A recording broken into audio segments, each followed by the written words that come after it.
ವಿಕಸಿತ ಭಾರತದಲ್ಲಿ ಒಂದು ಪ್ರಮುಖವಾದ ಅಂಗವಾಗಿ ಇಡೀ ವಿಶ್ವದ ಮನ್ನಣೆಯನ್ನು ಗಳಿಸಿರ್ತಕ್ಕಂಥ ಒಂದು ದೇಶ. ಕೇವಲ ಭಾರತ ದೇಶದ ಮನ್ನಣೆ ಅಲ್ಲ, ಇಡೀ ವಿಶ್ವದ ಮನ್ನಣೆಯನ್ನು ಗಳಿಸಿರ್ತಕ್ಕಂಥದ್ದು.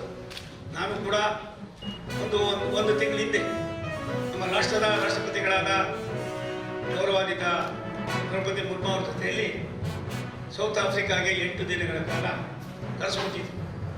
ಅಲ್ಲಿಯ ದೇಶದ ವ್ಯವಸ್ಥೆಯನ್ನು ಬುಡಮೇಲು ಬದಲಾವಣೆ ಮಾಡ್ತಕ್ಕಂಥದಕ್ಕೆ ರಾಷ್ಟ್ರದ ಪ್ರಧಾನಮಂತ್ರಿಗಳ ಈ ಗ್ರಾಮ ವಿಕಾಸದ ವ್ಯವಸ್ಥೆ ಏನಿದೆ ಎಷ್ಟು ಮಟ್ಟಿಗೆ ಕೆಲಸ ಮಾಡ್ತಾ ಇದೆ ಅನ್ನೋದನ್ನು ನೀವು ಯಾರಾದರೂ ಒಬ್ಬರೊಬ್ಬರು ಮಾಧ್ಯಮದಲ್ಲಿ ಬಂದರೆ ನಾನೇ ಎಲ್ಲವನ್ನು ಕೂಡ ಭಾರತ ಸರ್ಕಾರದಿಂದ ಮಾಡಿಸಿ ಕಳಿಸ್ಕೊಡ್ತೀನಿ. ಒಂದೊಂದು ಜಿಲ್ಲೆಯಿಂದ ಒಬ್ಬರನ್ನೊಬ್ಬರು ಕಳಿಸ್ಬೇಕು ಅನ್ನೋದನ್ನು ನಾವು ಚಿಂತನೆಯನ್ನು ಮಾಡ್ತಾ ಇದ್ದೀವಿ. ಕರ್ನಾಟಕ ರಾಜ್ಯದಲ್ಲಿ ಅವ್ಯವಸ್ಥೆಯನ್ನು ಸರಿ ಮಾಡೋದಕ್ಕೋಸ್ಕರವಾಗಿ ಅನ್ನೋದಕ್ಕಿಂತ ಹೆಚ್ಚಾಗಿ ಈ ದೇಶದ ಕೊನೆಯ ಹಂತದಲ್ಲಿರತಕ್ಕ ಬಡವನಿಗೂ ಕೂಡ ಸರ್ಕಾರದ ವ್ಯವಸ್ಥೆ ತಲುಪಬೇಕು ಅನ್ನೋ ದೃಷ್ಟಿಯಿಂದ ಇದನ್ನು ಮಾಡಿದ್ದೇವೆ.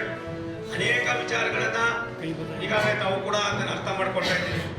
ಗ್ರಾಮ ಪಂಚಾಯತಿ ಅಧಿಕಾರ ಮೊಟಕುಗೊಳಿಸೋದಕ್ಕೋಸ್ಕರವಾಗಿ ಇದೆಲ್ಲ ಮಾಡ್ತಾ ಇದ್ದಾರೆ ಅನ್ನೋದನ್ನು ಹೇಳ್ತಾ ಇದ್ದಾರೆ. ನಾವು ಗ್ರಾಮ ಪಂಚಾಯಿತಿಗಳಿಗೆ ಕೊಟ್ಟಿರ್ತಕ್ಕಂಥ ಆದ್ಯತೆ ಎಂದೂ ಕೂಡ ಕಾಂಗ್ರೆಸ್ನವರು ಮಾಡಿರಲಿಲ್ಲ. ಇದನ್ನು ಮಾಡುವ ಜೊತೆಯಲ್ಲಿ ಆಯಾ ಪಂಚಾಯಿತಿಯಲ್ಲಿ ಇರ್ತಕ್ಕಂಥ ಸರ್ಪಂಚ್ ಅಂತೀವಿ ನಾವೆಲ್ಲ, ನಾರ್ತ್ ಇಂಡಿಯಾದೆಲ್ಲ ಸರ್ಪಂಚ್ ಅಂತೀವಿ, ನಾವೆಲ್ಲ ಅಧ್ಯಕ್ಷ ಅಂತೀವಿ.